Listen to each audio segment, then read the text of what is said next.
Okay, in this video, I'm just going to go through this document which I compiled a few years back, which is about the colonization of the Congo by Leopold II of Belgium.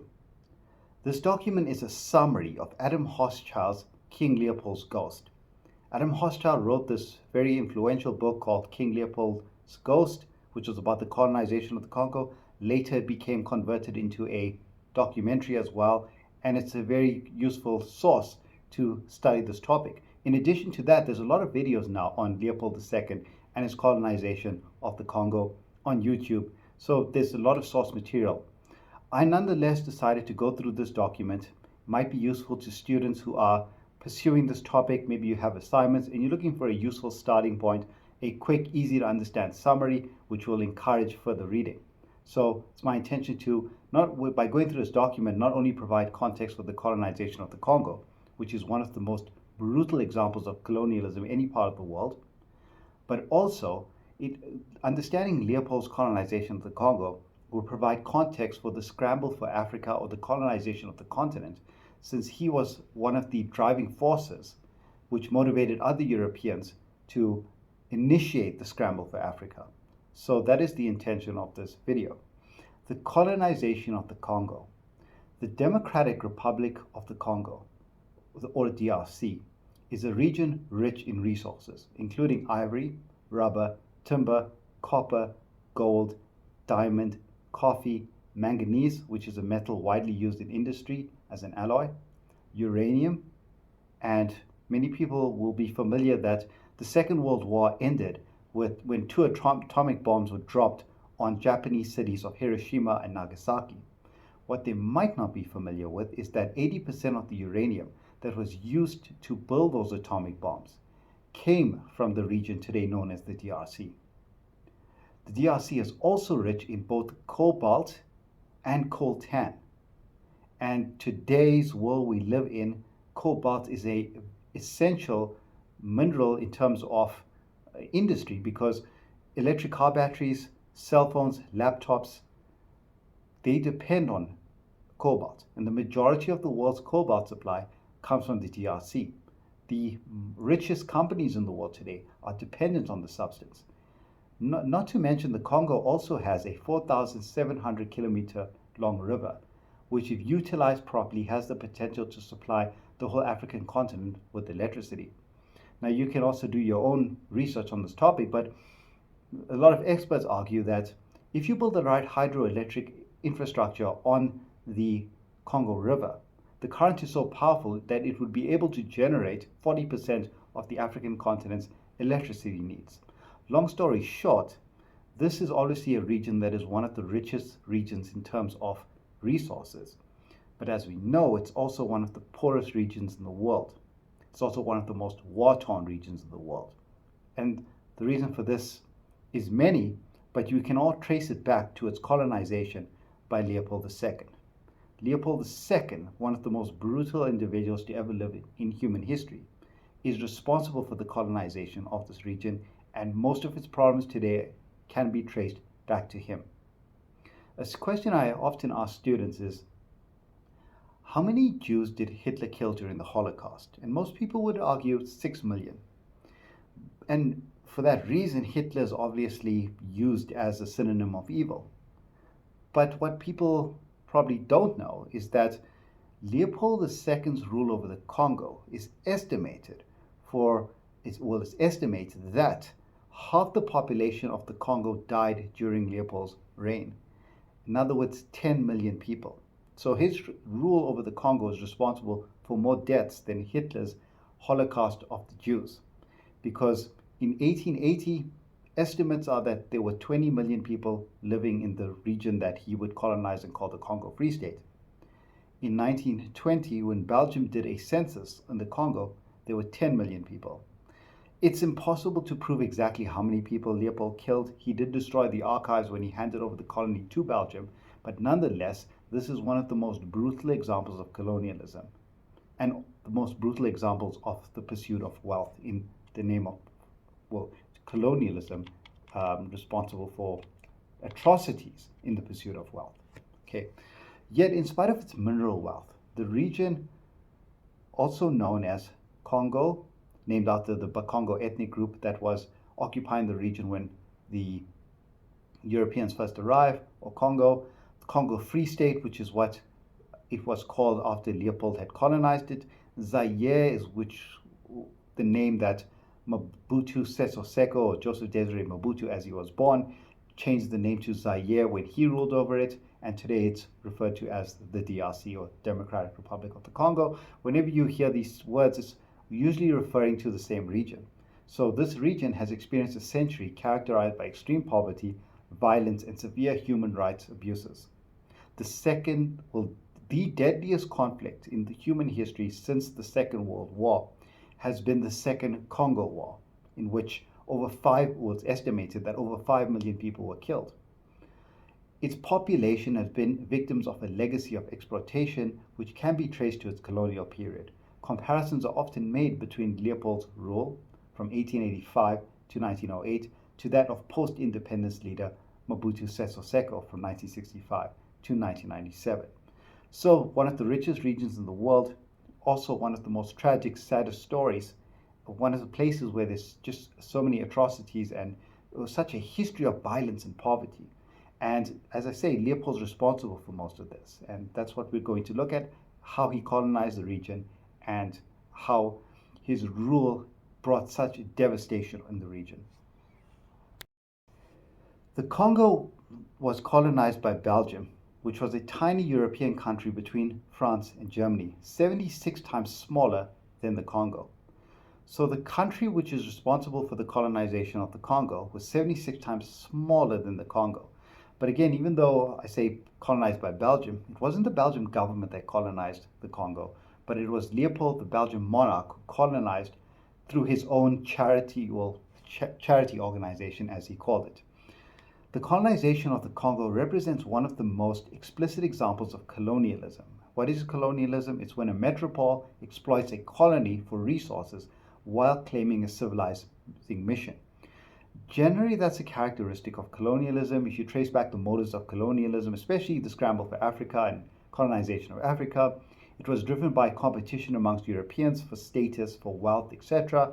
But while they did it, they claimed, the concept of the white man's burden, that they had a civilizing mission. This is played out no more explicitly than Leopold's colonization of the Congo, because on one hand you had the most brutal pursuit of profits, more so than any other part of the continent, and at the same time Leopold was praised as a different type of colonizer. He was portrayed as someone who sacrificed his wealth for the benefit of the Congolese people. So this is a huge irony in the story. The Congo was a private colony owned by Leopold II, who plundered the Congo for its resources. And yet, he was successful in portraying himself as a philanthropist on a civilizing mission. To contemporaries and even future generations educated in Belgium and the Congo, Leopold was portrayed as someone who sacrificed his personal fortune for the benefit of the Congolese people. In reality, his rule over the Congo led to brutal human rights violations and the deaths of millions in pursuit of profit. So when Leopold colonized the Congo, he was successful in portraying himself as this person who is sacrificing his personal wealth. He's a monarch in Europe, but instead of just living his life in luxury and wealth, he decided to sacrifice it so that he can introduce the uncivilized, so to speak, to Christianity. He could end slave trade, etc. And towards the end of his life, the atrocities he committed were exposed. But even after he died, Belgium benefited so much from the wealth that they got from this Congo colony that they actually reinvented the image of Leopold. And again, generations that came after him were taught that he was this benevolent king who sacrificed his wealth for the benefit of the Congolese people, which couldn't be anything further from the truth. Just before we get into Leopold and how he colonized the region, just a quick prelude to the colonial period. During the 15th century, or the 1400s for those who are unfamiliar with dates, Portuguese explorers looking for a route to India explored areas further and further down the West African coast, previously unknown to Europeans. Okay, another story for another day, but the age of European exploration, searching for a sea route to get to the east, motivated different Europeans to seek different routes. Christopher Columbus sailed or thought he could sail across the Atlantic Ocean and reach the east that way. 1492 discovered the New World, or the Caribbean islands in North America. Meanwhile, the Portuguese were sailing further and further down the west coast of Africa, exploring the continent to determine how large it was, so eventually they'll reach the southernmost part and find a way of sailing around Africa to reach the east that way. In approximately 1482, Diego Cao, a Portuguese explorer, reached as far south as the Congo River. At the mouth of the Congo River, in the territory of a kingdom called the Congo, Diego Cao erected a padora, which is a large concrete cross claiming ownership of the region for Portugal. So it's like a large concrete cross, similar to a flag. Once you put it there, you claim the region belongs to your country. Now, the Portuguese, obviously, Diego Cao could put the padora there, but it meant nothing because the vast interior would be impossible to explore. The Congo River, with its many cataracts, would be too difficult for a Portuguese caravel to be able to sail across that. So even though the Portuguese had arrived in 1482, it is only the coastal regions that they would have influence over. The interior would largely remain a mystery. However, the river with its many cataracts or waterfalls was too difficult for these early European explorers. The Portuguese used a sail ship called the caravel during the 15th century to navigate the Congo, and the Congo interior remained a mystery to Europeans for the next 3 centuries. So during the 1500s, 1600s, and 1700s, the Congo interior would not be something that Europeans would know much about. The origins of the Congo River would not be something that they would know much about. But they wouldn't need to just yet, because the 1500s would mark the beginning of the transatlantic slave trade. And the purpose would be to use Africa as a source of human labor. They would do trade and they would get slaves, and for the next 300 years, that would be the relation. Europeans, even though they arrived at the 1400s, and by the early 1500s, they had created a sea route where they could sail around Africa, they stayed confined to the coastal regions and not to the interior. In addition to finding a sea route to India, Portuguese explorers also saw Africa as a potential for creating wealth.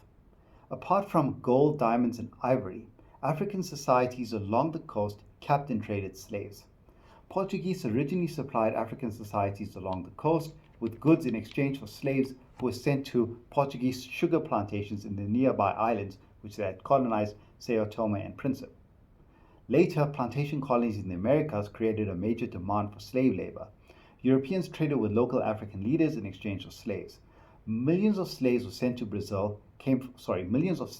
were sent to Brazil came from the Congo Basin. So now this is the beginning of the transatlantic slave trade, where between 10 and 12 million Africans were transported across the Atlantic Ocean to work in the plantations in the Americas. Many different Europeans would get involved. Most estimates say that at least 12 million people were put on slaving ships.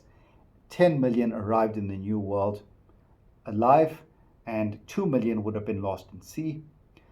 The Portuguese, well, many European powers participated in this. The Portuguese were the first to initiate the slave trade, and their colony of Brazil, it's estimated that many slaves who were sent to Brazil would have come from the Congo Basin. Even though Europeans had not been into the Congo interior, slave traders who had been into the interior would have taken slaves from various different areas, transported them to the coast, and there the Europeans would have put them to work, or would have put them on slave ships, sent them to the Americas where they would be put to work.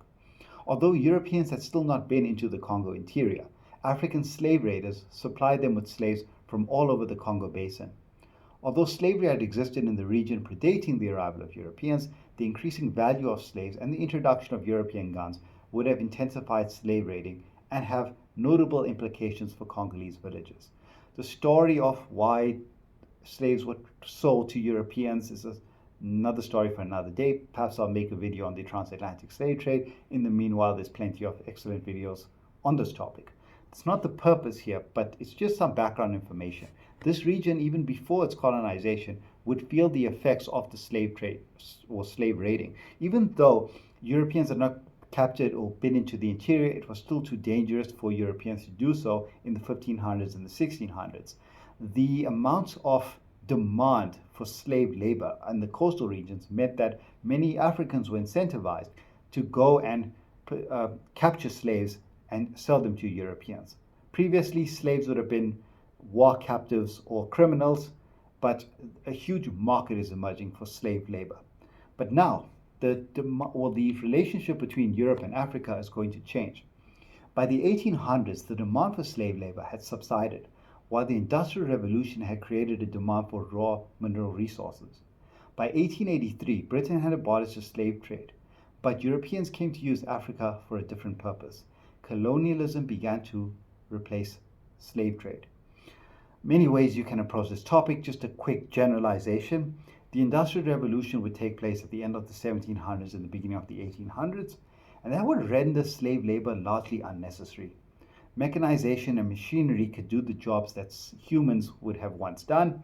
Now slave labor is no longer as important as it once was. By 1833, Britain can abolish the slave trade. But Europeans are going to view Africa for a different purpose now. And that's going to be for resources and new markets. Theories vary about why Europeans colonized Africa. Commonly put forward theories is that because of the Industrial Revolution, European factories needed new markets to expand to, needed new resources to exploit, and obviously when someone initiated the scramble for Africa, that being Leopold and individuals like him, Europeans are going to suddenly wake up and realize that if they don't colonize, one of their rivals will colonize. And this is what the scramble for Africa between 1884 to 1885 was all about. Different Europeans, powers, trying to get, they saw, well, an analogy you can think about this is that they viewed Africa as a type of cake, and each one wanted their fair share of, well, their fair slice of this cake. So that is how the relationship is going to change. Now, some background information on King Leopold II. Leopold and the colonization of the Congo. And this is a point that Adam Hochschild, who this document is a summary of his work, emphasizes. Leopold became King of Belgium in 1865, a small country surrounded by more powerful neighbors, Britain, France, and Germany. Although he was part of European royalty, his father was Queen Victoria's uncle, his mother the daughter of the French king, he felt inadequate when compared to his cousins. So he's king of a very small country, much inferior to neighbors like Britain, France, Germany, etc. Leopold often expressed his frustration at being king of such a small country and his perception of Belgium's insignificance when compared to other European countries at the time. And he once stated, a small country equals small-minded people. Because he desperately, as king of Belgium, he really wanted a colony. But the Belgian government just weren't interested in having a colony. They didn't see the value, they didn't see the purpose. And they did not support it. And hence he would say, well, it's a small country, you got small-minded people. In addition, Leopold, as a constitutional monarch, had to share power with Parliament.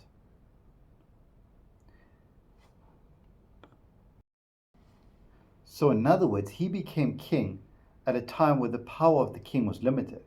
In addition, Leopold was a constitutional monarch and became king at a time when the power of a European king was limited and the influence of Parliament increased.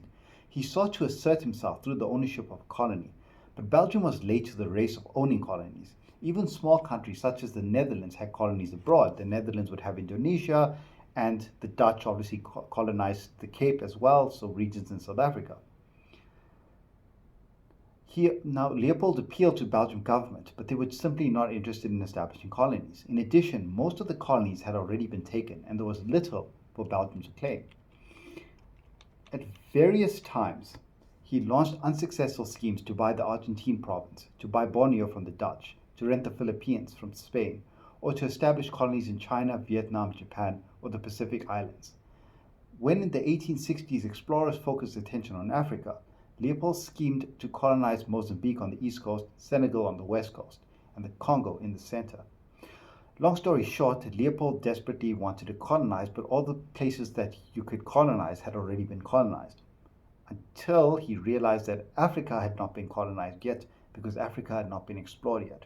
This is a problem that his father also faced. His father also wanted a colony, but gave up, and his father, Leopold I, believed that Leopold II would fail in his quest for a colony. But Leopold is going to become king at a time where the African interior, which had not yet been colonized, one of the only parts of the world which Europeans wanted to colonize that had not yet been colonized, because it had not been explored, was about to be opened up, and this would be Leopold's opportunity. Okay, just a picture of what Leopold looked like. King Leopold recognized the wealth that could be made through colonialism. It is estimated that his rule over the Congo caused their population to decrease from 20 million people in 1880 to 10 million people in 1921. That meant that his troops were responsible for the death of half the population of the Congo. In 1908, when he sold the Congo to the Belgian government, he ordered that the Congo state files be burnt in Belgium and Africa. By destroying the evidence, he hoped that he would hide the atrocities that he had committed. So obviously, a very ruthless individual. He did attempt to kind of whitewash the crimes that he had committed by destroying the archives. But nonetheless, the amount of atrocities he committed is just simply impossible to hide. And during the time in which he ruled the Congo, a number of individuals would make it their life work to expose him. And even though he destroyed the archives before he handed over the colony to Belgium, later on individuals would study and would be able to prove some of the atrocities that he committed. It's impossible to prove the full extent, but nonetheless, given the brutal nature of his crimes, he wasn't able to get away.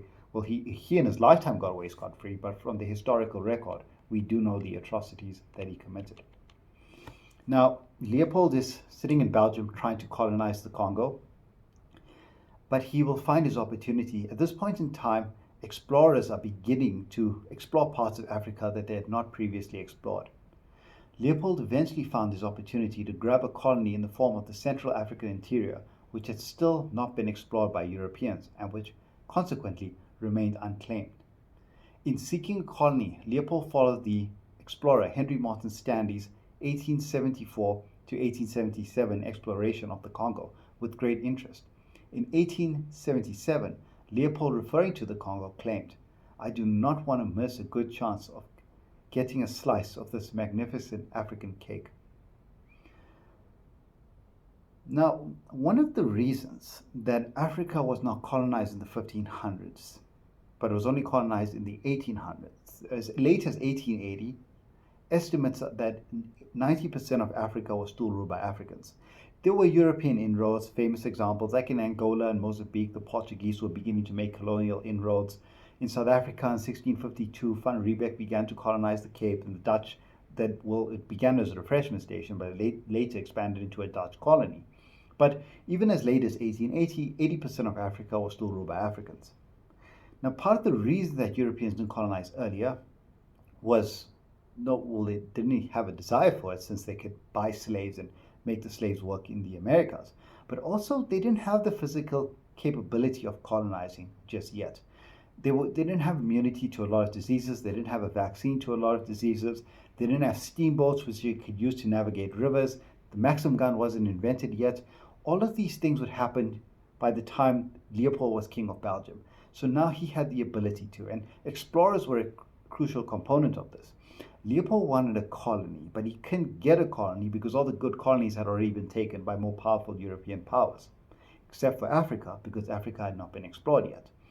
And because Africa had not been explored yet, during this period where European explorers were able to reach parts of the continent that they had previously not, had King Leopold aligned himself with an explorer, now he would have the ability to claim some of this territory.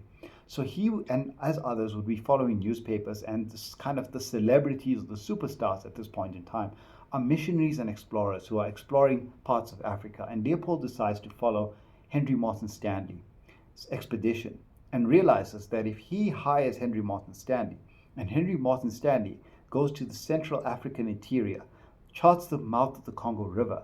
Leopold's able to use Stanley to get claim over this territory that no other European was able to claim yet, and hence Leopold will be able to have his colony in Africa.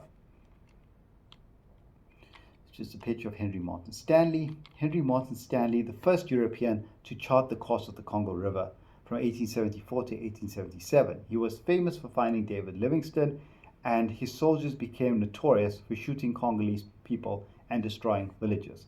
David Livingstone is a very famous missionary and explorer of Africa. Henry Morton Stanley kind of idolized David Livingstone, but David Livingstone you can think is more of the missionary, more of the spreading the Christianity. Henry Morton Stanley definitely more of the conquering and spreading ruthlessness and conquest. Stanley, carefully choosing his words, appealed to a philanthropist to finance a further expedition.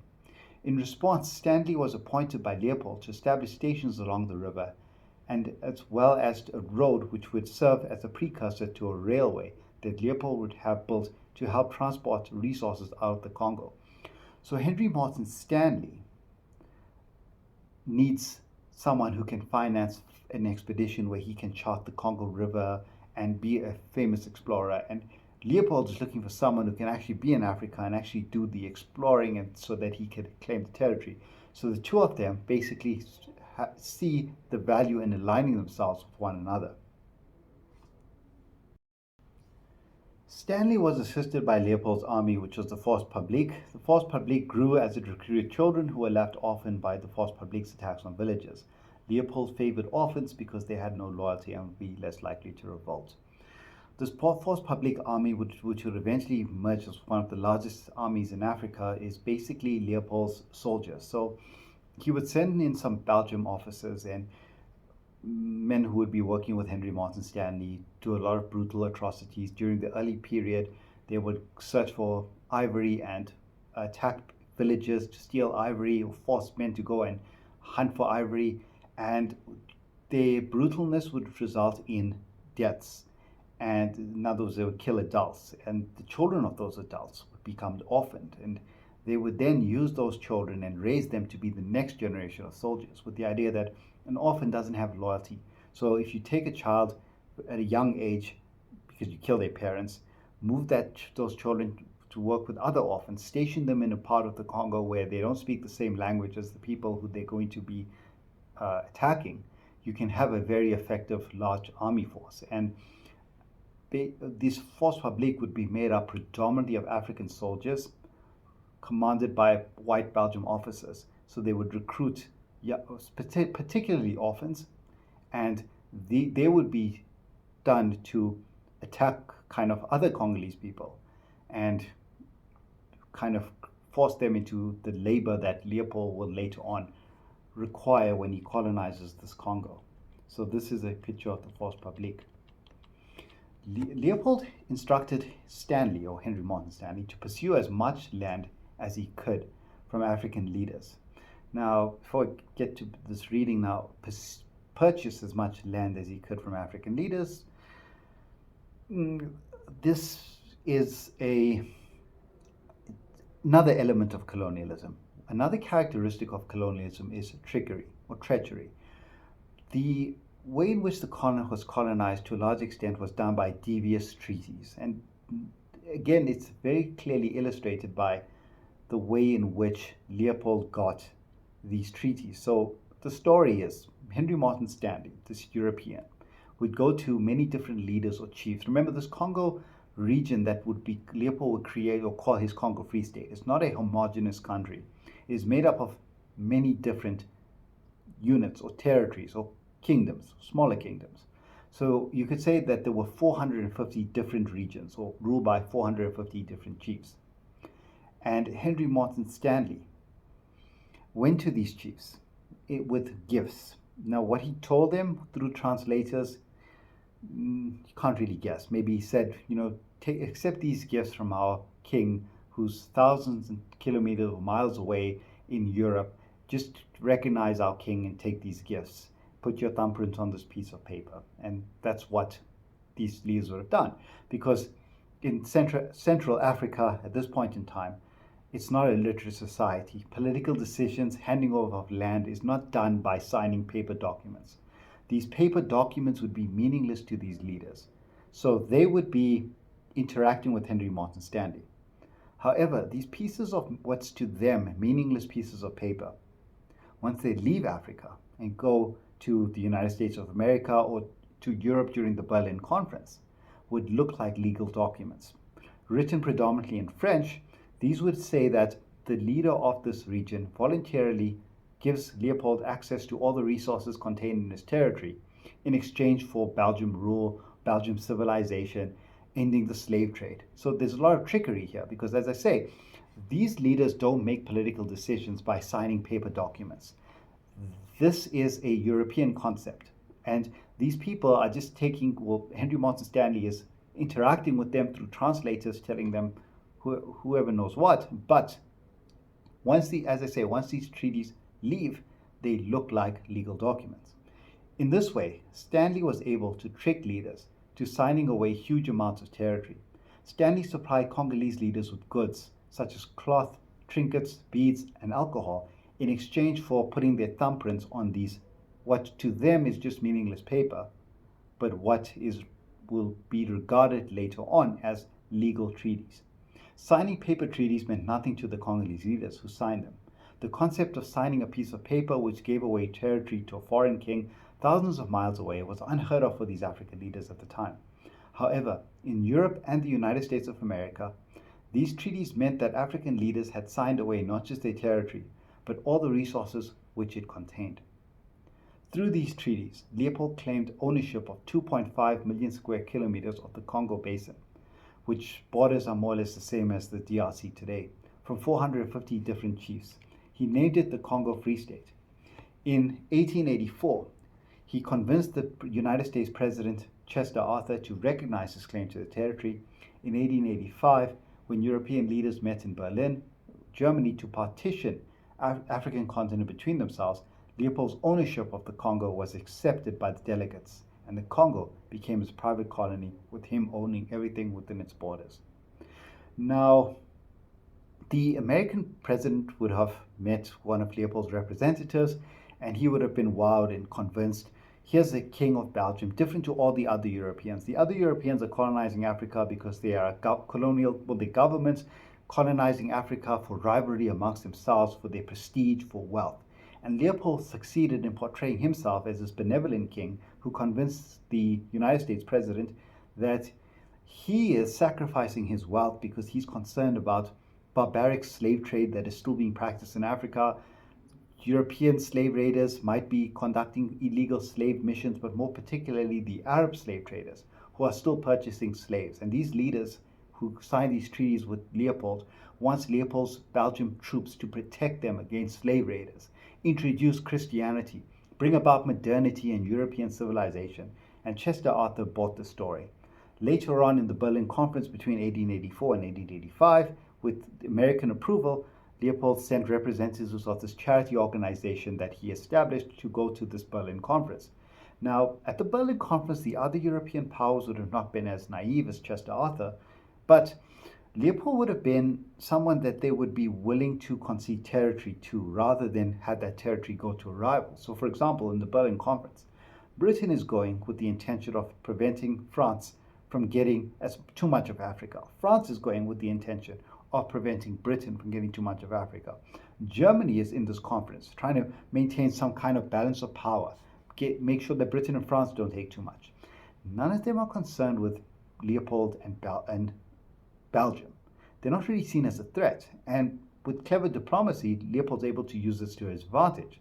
If they refuse to give him the Congo or this large region and say, why does you get such a big region, he could just pull out and say, okay, fine, if I don't take it, let the French take it. And Britain would be like, no, we'd rather let this territory go to Belgium than go to go to France. And in this way, he was able to get the delegates to recognize his claim over the territory.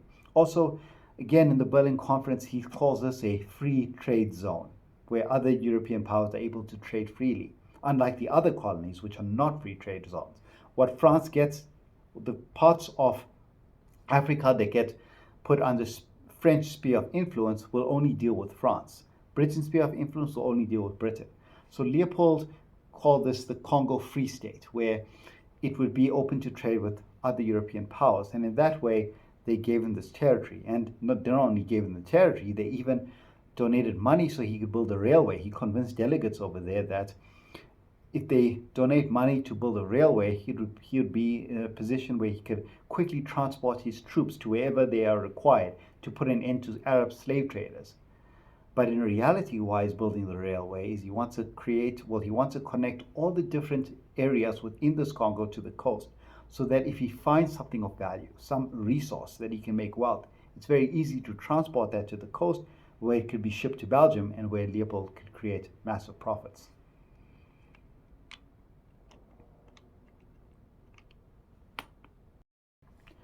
Okay, so now that he has the Congo, what exactly is he going to use the Congo? How is he going to create the wealth of Leopold's rule over the Congo? Although Leopold II claimed to be a benevolent ruler, bringing civilization and Christianity to the region and rescuing it from slavery and barbaricism, his rule over the Congo could be better described as a brutal pursuit of wealth at the expense of human life. There was resistance amongst the Congolese, but Leopold assembled through the Force Publique the largest military force in Africa, numbering 19,000 at its peak. In addition, his troops were armed with, the precursor to the machine gun, the Maxim gun, cannons and steamboats, which made it possible to go upriver. They were armed, as I say. Why was Africa colonized during the 1800s or the late 1800s, the 1880s? Because now the colonizers had the ability to colonize. By having a Maxim gun, cannons, steamboats, you're kind of invincible. Doesn't matter how big the African army you come across is. You can navigate the river faster than they. If a huge army comes to you and you can fire the Maxim gun that can shoot 500 rounds in a minute, that army will be destroyed before it even gets close enough to actually be any kind of threat to you.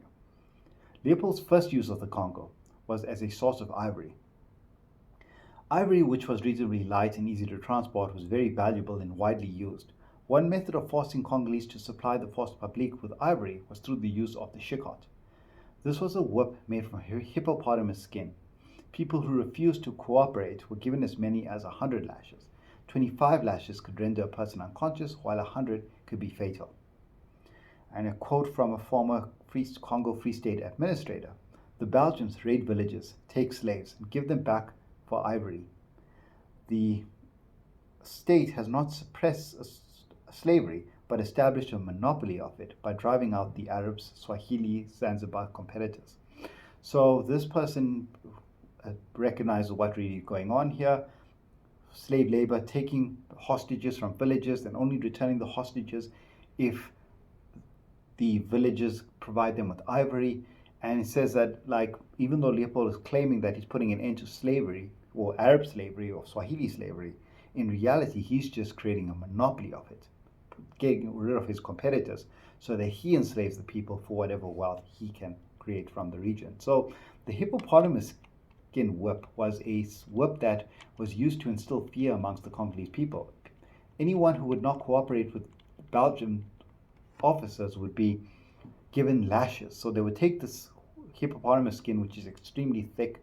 Hippopotamus skin can be up to 5 centimeters thick, bullet resistant. If everyone's seen lions attack hippos, you know how thick the skin is. They would cut the skin into serrated whips and they would inflate victims with it. During the 1885 Berlin Conference, delegates promoted a fund to build a railway to transport Leopold's troops to fight the slave trade. He built a railway not for the development of the Congo as he claimed, but actually to get resources to the coast where they could be shipped to Belgium. Ironically, the railway, which was meant to stop slave labor, was actually built by enslaving the Congolese to work on its construction. This is the irony. Many Congolese were worked to death. Workers were tied up with heavy chains, which was both humiliating and left sores in their body. Henry Marston Stanley favored chains because it was humiliating and degrading to workers. Many Congolese people died during the construction of the railway, designed to help Leopold transport valuable resources out of their own land. Now, while this was going on, the international community were praising Leopold. He was seen as a benevolent king, etc. But certain individuals are going to go to the Congo and they're going to see the truth and they're going to start to expose Leopold. The first one happened during, well, his first critic happened during a very, very early stage. And this was an individual named George Washington Williams, Leopold's first critics. George Washington Williams was an African American Civil War veteran and minister, lawyer, activist, journalist, historian. Having heard news of Leopold's philanthropy, he visited the Congo in 1890, hoping to recruit African Americans to work on the Congo Railway. So, like most people, George Washington Williams would have read in the newspaper about the Belgian king who's doing good work in the Congo. And Washington Williams thought, okay, so this might be a job opportunity for African Americans. After slavery has ended, many of them are struggling to find work. Maybe they could go to the Congo where this benevolent king is there and find job opportunities. So Washington Williams decided to visit the Congo Free State to see what's going on and to be able to go back to the United States and encourage people to go to the Congo. In the Congo, however, he found the opposite of what Leopold claimed, and Williams began to write to newspapers about the atrocities that he had actually witnessed. He accused Leopold's troops of tyranny, cruelty. He was the first person to expose Leopold's colony and used the phrase crimes against humanities. Williams spent about 6 months in the Congo, gathering information to publish a book exposing Leopold. However, he passed away before having a chance to complete the book. Not sure what the circumstances surrounding Williams' death, but George Washington Williams was compiling evidence to write a book. Now, he was writing in newspapers, and this was a very dangerous threat to Leopold. Leopold had to completely try to assassinate Washington Williams' character, say he's lying, making up stories, witnessing other things or other types of atrocities that he's unjustly blaming on Belgium. Unfortunately, Williams died before the book could ever be published, and it was possible for Leopold to minimize the amount of criticism that came from this. Washington Williams spent 6 months, didn't have a lot of time before he passed away. And here's a quote from George Washington Williams' letter to King Leopold. Two Belgian army officers saw from the deck of their steamer a native in a canoe. The officers made a wager of £5 that they could hit the native with their rifle. 3 shots were fired and the native fell dead, pierced through the head, and the trade canoe was transformed into a funeral barge and floated down the river. Just the type of total disregard for human life that 2 Belgian army officers would have a bet if they can shoot that guy from the distance that they are in, kill the individual, he dies, no remorse.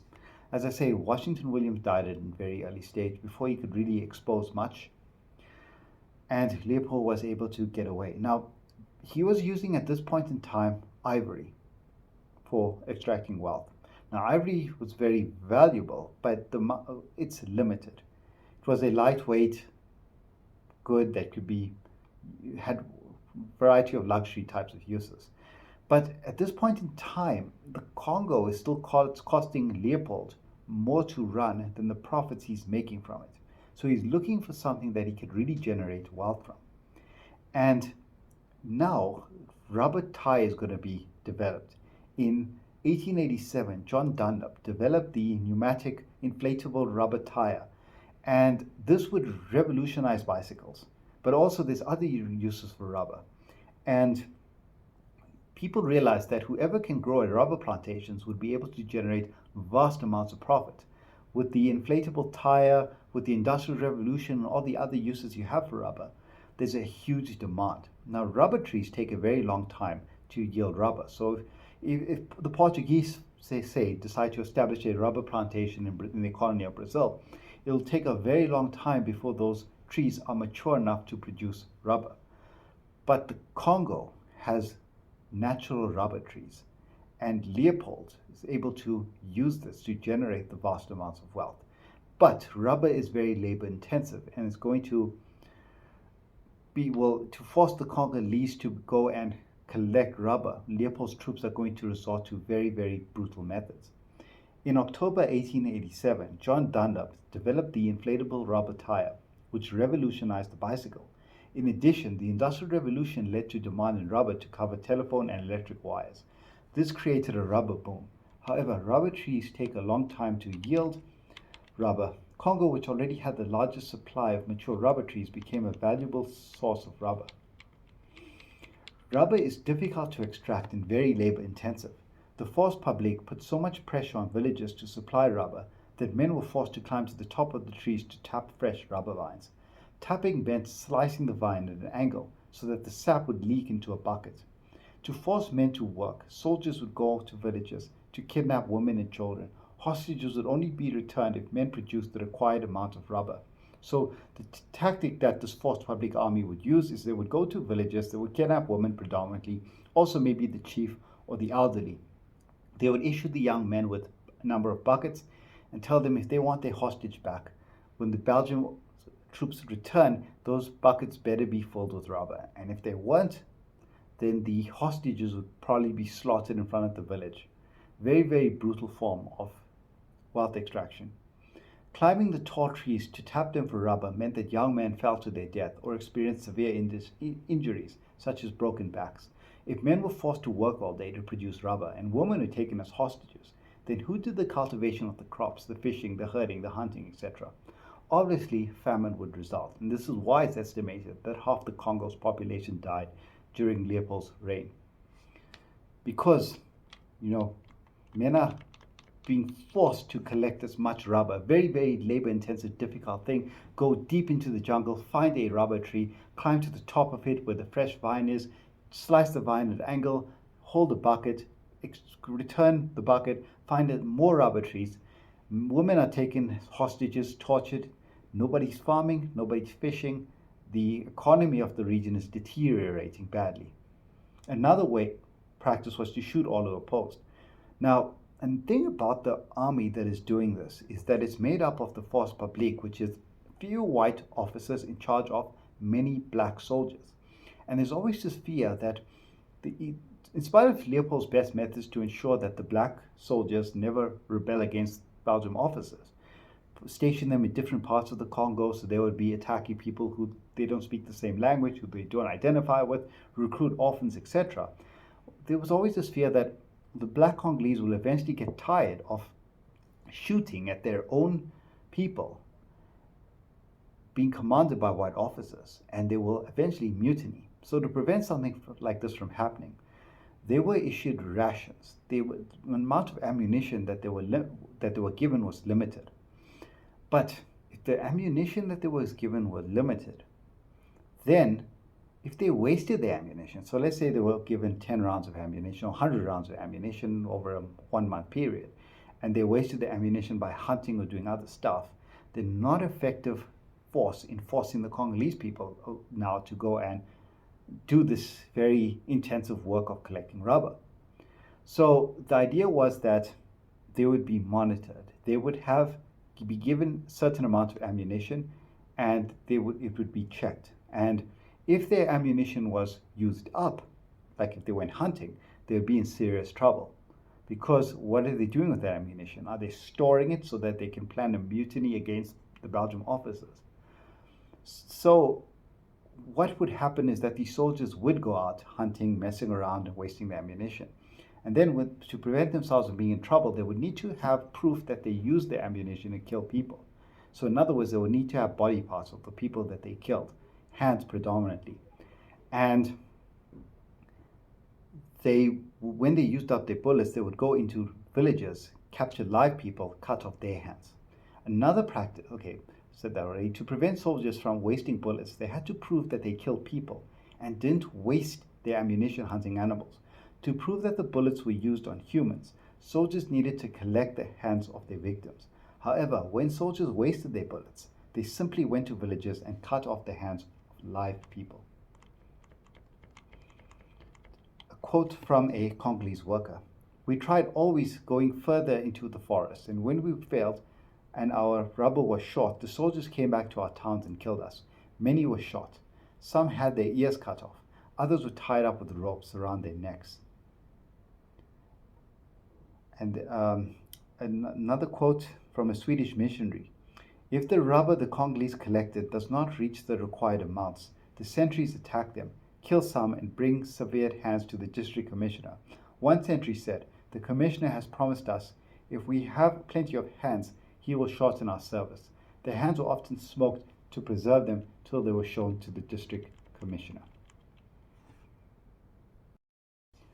Okay, so now from this period from about 1885 to the early 1900s, enormous amounts of money is being generated for Leopold and people who are loyal to him. The principal way of extracting wealth is through the use of concession companies. So the companies would go in, some of them making up to 700% profit because they're not paying labor costs, because they go to the Congo, they pay Leopold the taxes, they have full access to the force publique, and they just make enormous amounts of money. And people are complicit in this.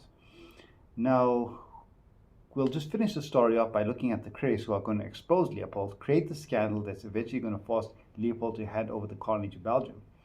In 1890, at the same time that Washington Williams was leaving the Congo, Joseph Conrad, a young steamboat operator in training, had visited the Congo. 8 years after returning from Africa, Conrad wrote the novel Heart of Darkness, which became the most widely reprinted short novel in English. The novel told the story of the dark side of human nature and can be seen as challenging the distinction between civilized and savage.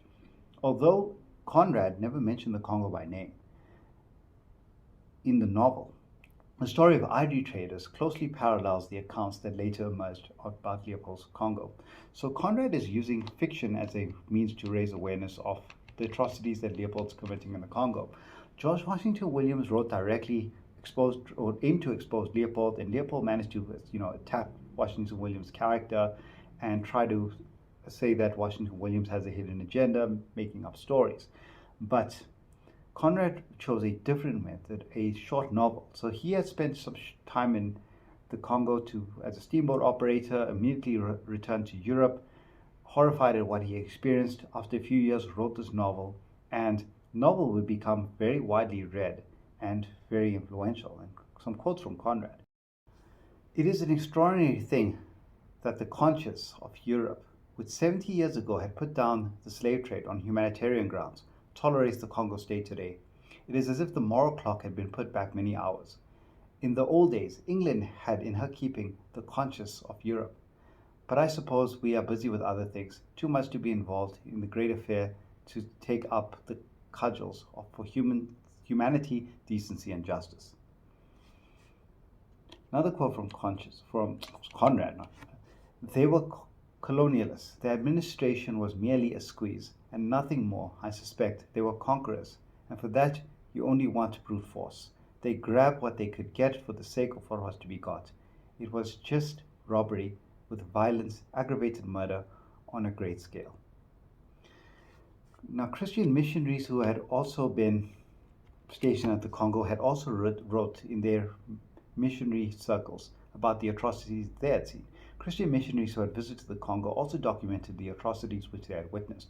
One of the most influential was William Henry Shepherd, an American missionary from the Presbyterian Church who had spent 20 years in Africa. However, criticisms of Leopold's rules from missionaries were largely limited to missionary circles, as it was difficult for them to reach a large audience.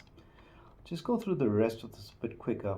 The first person to really be a huge threat to Leopold was a guy named Edmund Morel, and he was stationed in the harbors of Antwerp. He was bilingual, he could speak French and English, and that gave him a job. And while he was there, he was observing lots of ships coming into Belgium, to the port of Antwerp, with large amounts of rubber.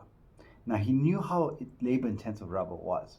So what is Belgium providing the Congo in exchange for all this rubber? So there must be something very valuable. What's going back? Is it gold? Is it diamonds? What is Belgium producing, trading with the Congolese to justify all this rubber that is coming in? And the only thing he sees being sent back to the Congo is ammunition, soldiers, weapons. And he begins to realize this is not free Congo Free State or free trade. This is a forced labor camp. And he starts writing against the atrocities Leopold is doing. And even though he never went to the Congo, other individuals began to write to Morel with photographs and stories. Other people who went to the Congo began to provide Morel with a lot of this evidence, which he was able to use to expose the atrocities that Leopold had committed. So The first mainstream critic to Leopold came from Edmund Morel. In 1891, Morel obtained a clerkship with the Elder Dempster Company, a Liverpool shipping firm. He was employed to oversee the docks at Antwerp, Belgium's central port. During this time, he watched as ships traveling between the Congo and Belgium. He started to find that the ships coming from the Congo were full of rubber, but the ships going to the Congo had virtually no cargo. They only carried soldiers, weapons, and ammunition. And a quote from Morel: "On the face of import statistics, the natives are getting nothing or next to nothing. How then was this rubber and ivory being acquired? Certainly not by commercial dealing. Nothing was going to pay for what's coming out." Morel quit his job and became an investigative journalist. He found that some of the concession companies operating in the Congo were making up to 700% profit. The more he published, the more people came with him to stories and photographs of what they had experienced. These included colonial officials, missionaries, officers of the vast public. He collected so much information and published so widely that it was impossible for the international community to remain silent about Leopold's atrocities or activities in the Congo. In 1903, because of all of this, the British decided to appoint someone. In 1903, the British appointed Roger Casement to investigate. He visited the Congo and conducted his own investigation using private steamboat. He witnessed many of the atrocities which were reported by Shepherd and Morel. Roger Casement, an Irish-born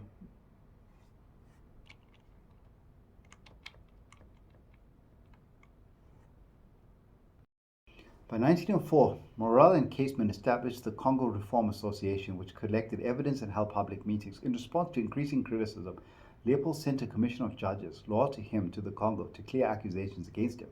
However, this backfired because the judges, after hearing testimonies from the Congolese, switched sides and compiled a report of testimony which became very dangerous to Leopold. In response to the ever-increasing pressure, Leopold chose to sell the Congo to the Belgian government. Because he cleverly hid the profits he made in secret bank accounts and many overseas properties, he was able to make a further profit when selling the Congo. In 1908, he burnt the Congo files, both in Belgium and all records, both in Belgium and the Congo. He wrote to one of his aides and claimed, "I will give them my Congo, but they have no right to know what I did there." Although there were calls to have him hung at the new International Court of Justice in Hague, he managed to escape this, and over the years, his image was revived as a benevolent ruler who brought civilization to Central Africa. After Leopold's rule had come to an end, Belgian colonial government continued to exploit the Congo for resources.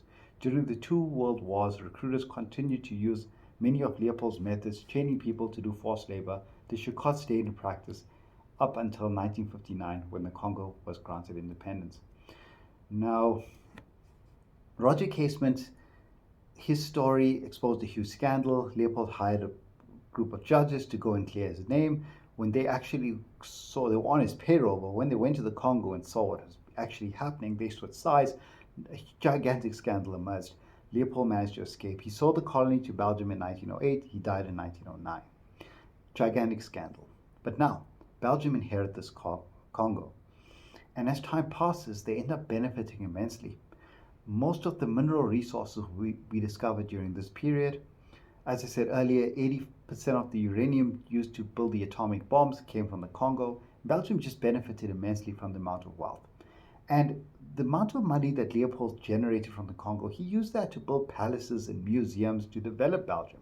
So they kind of felt a gratitude to Leopold. And after a few years had passed, they went back and reinvented the image of Leopold as this benevolent king. And one of the ironies is that while his image was being reinvented, the two individuals who played such an important role in exposing the atrocities he committed, both Roger Casement and Morel, ended up becoming silenced and villainized by the public, because during World War I, Morel emerged as a pacifist, not supporting the British war effort, and Roger Casement was actually campaigning for Irish independence from Britain, and he would eventually be hung. So it's just one of the ironies about the story. But this, in a quick nutshell, I just wanted to go through this document on the summary of King Leopold's Ghost by Adam Hochschild, just to provide an overview of this period of Leopold's colonization of the Congo. As I say, it's just a starting point. Hopefully it did justice to this topic, and it will encourage people to pursue this topic, do their own research further. Thank you very much.